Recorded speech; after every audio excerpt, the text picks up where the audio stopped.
Hello and welcome back to my channel where we are making a fancy 1890s bodice out of mercerized cotton. Well, as far as you guys are concerned, we're still making it. As far as I'm concerned, it's been done for months now and I've worn it several times. But I think we should just jump right into it. So at this point, I'm making the artificial buttons that cover the top part of the bodice. They're artificial because it closes with hooks and eyes, but I cannot remember at what point chronologically this part of the process took place, and this video clip did not fit in well anywhere, so I'm just going to put it here. So what I did was I found some buttons that were the right size, 4 of them, and then I cut out a circle of the mercerized cotton and a circle of a lining fabric. I think this is just white, plain white cotton, and I ran a gathering stitch around the outside edge of this kind of sandwich of mercerized cotton and lining fabric, and then put the button that I wanted to use as the base inside of it and closed the gathering threads. Now, I did eventually end up taking this out. I made this one and then decided that it didn't look quite right, so I undid it and put a layer of cotton batting in there as well, just to plump it out and hide any dents or divots that might be in the base button, just to make it look smoother. But this is the general principle. I was very careful to not sew all of the buttons on facing the same way.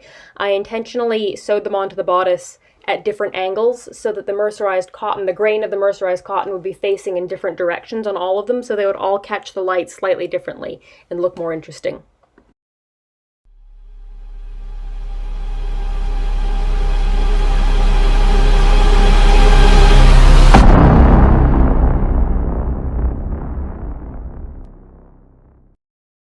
All right, so we're gonna have a little bit of a story time.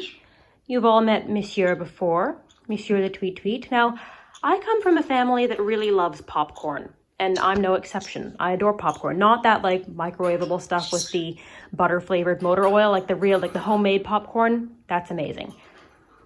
Monsieur also loves popcorn, but when he eats popcorn, he doesn't just eat popcorn. He takes the popcorn from the food dish and dunks it into his water dish to soften it up before he eats it. And when he's eating it, he oftentimes will kind of shake his head a little bit. Now, usually that doesn't really have many repercussions. He doesn't usually shake his head when he has anything in his mouth. However, yesterday he was on his perch, which is over there in the living room, and I had laid the bodice down very carefully so I could eat my popcorn.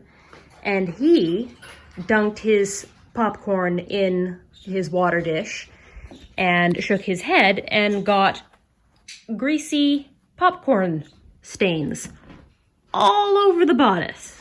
So that was absolutely devastating. I've worked on this for upwards of 200 hours at this point, and now it's covered in grease spots.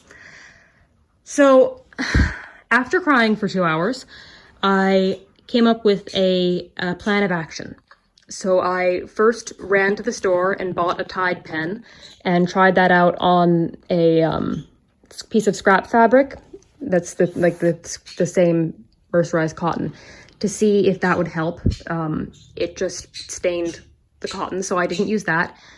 I then got a different piece of scrap fabric and dunked it into the greasy popcorn water. This was before I'd moved him into a different room as soon as I discovered this, so he had fresh water in there. So you don't need to call animal control on me. I'm not making him drink greasy popcorn water. But that, I hadn't thrown that out yet. So I dunked another scrap fabric into the greasy popcorn water, and today I brought that to the dry cleaner. And tomorrow I'm going to see if they were able to get that stain, the grease stain, out, and if they were able to do that without damaging the fabric. Now, if they're able to do that, then I'm going to just bring the bodice in and have them clean it. If I can't get it dry cleaned, if they either can't get the stains out, or if to get the stains out, they have to mess up the sheen of the fabric or whatever, then I'm not quite sure what to do. I have considered getting more of this black silk organza and just kind of using it to cover this part, but that would be, of course I do it on this side too. that could work. It would look a little bit strange because I'm not going to unpick any of these seams. That's not going to happen.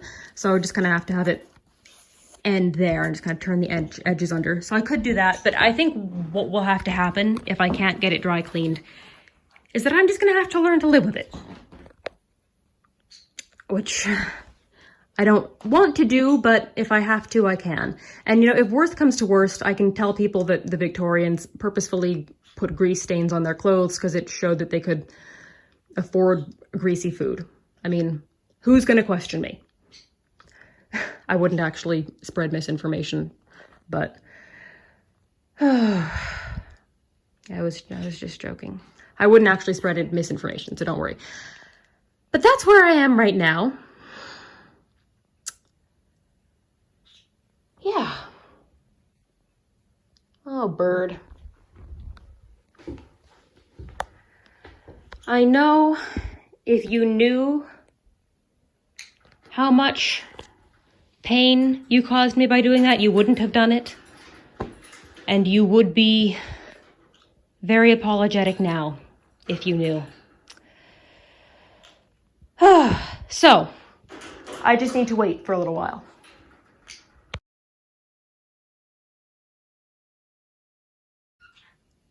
All right, good news. The dry cleaner was able to get the grease stains out.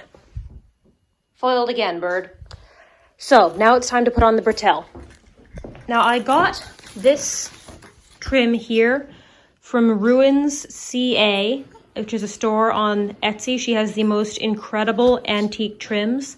Her stuff does tend to be on the pricier side, but I mean, look at it. It's clearly worth it.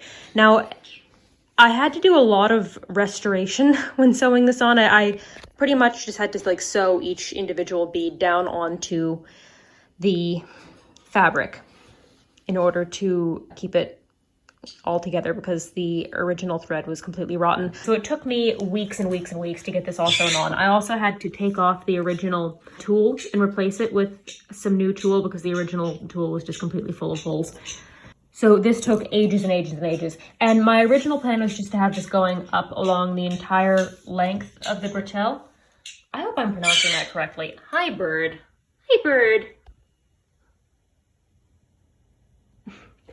But I could not afford enough of this trim to do that, so I just had it come up. This curve is right about where the shoulder is, and I've just capped it off with this little piece of passementerie, which was initially part of a frog closure. You can see the ball is still there, but it matches, or it goes well enough with this.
I've sewn on one of the bretelles so you can see what it looks like.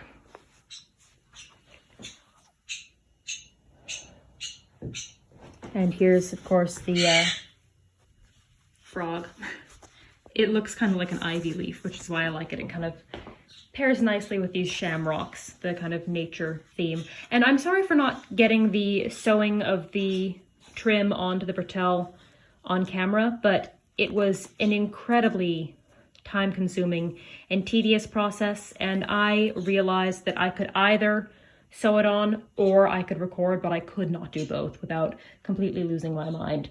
You can see also here there were a lot of missing beads. It's done with these steel cut beads, which are very, very popular in the 19th and early 20th century. I had these beads, which are pretty obviously not the same, but they were all that I had. And if you kind of come back here, that's not incredibly noticeable. And also they will tarnish over time. So once these have tarnished a little bit, they're gonna blend in a little bit better. But it's on. So now I need to attach the bretelle on the other side, which is this one. And I have already cropped this off here. It used to be longer, and I only bothered sewing the trim onto here since the other side is going to cross over it right here. So there's no need to have a lot of trim going underneath where nobody's going to see it. All right, the bretelle is on. And I've sewn these two little sparkly spangles on the bottom too. I think they look kind of like chili peppers. So the bodice is technically done now. Oh, come on. My one problem is this right here. It kind of pokes out like that in a way that I don't quite like. Ignore the mess on the couch. So I'm hoping just after time and wearing it, it'll just kind of relax a little bit. This one is already doing it, relaxing a little bit more. So I don't know, I might kind of take an iron to this and kind of try to train it down a little bit like that. But the bodice is pretty much finished now, which is, it's incredible to say. All it needs is a bow on the back of the neck. I've got this antique silk taffeta ribbon, so it should be pretty straightforward. I'm just going to iron it and tie it into a bow and then sew it onto the back of the collar. And then I'll be done. It's interesting. It's got a lot of, here, where's a, here. Is that going to show? Yeah, here we go. It's got a lot of these stitching holes and these kind of ghosts of gathers. So I know it was something at some point, and I wish I knew what it was, but I don't know. All right, and I think we're gonna leave it there. And exciting news, this is the penultimate video in the Mercerized Dress series. The next video is just going to be finishing up some odds and ends, some alterations that I made after it was finished, because you know, when you finish a dress and then you wear it a few times, you notice a few things that need to be changed. A huge thank you to River Shoal, Sandra White, Mary Royal, Emily Donnelly, and Kit Kat Stitch for sponsoring this channel on Patreon. If you would also like to become a sponsor on Patreon, you can find a link in the description if you don't want to, or if you can't, no hard feelings, I won't hold it against you. I'll also link to my Instagram down below if you'd like to follow me there. If you enjoyed this video, please don't forget to like, subscribe, turn on the notification bell, and leave a comment. Is that all of them? Yes, that is. And I really hope to see you next time for the vanity footage.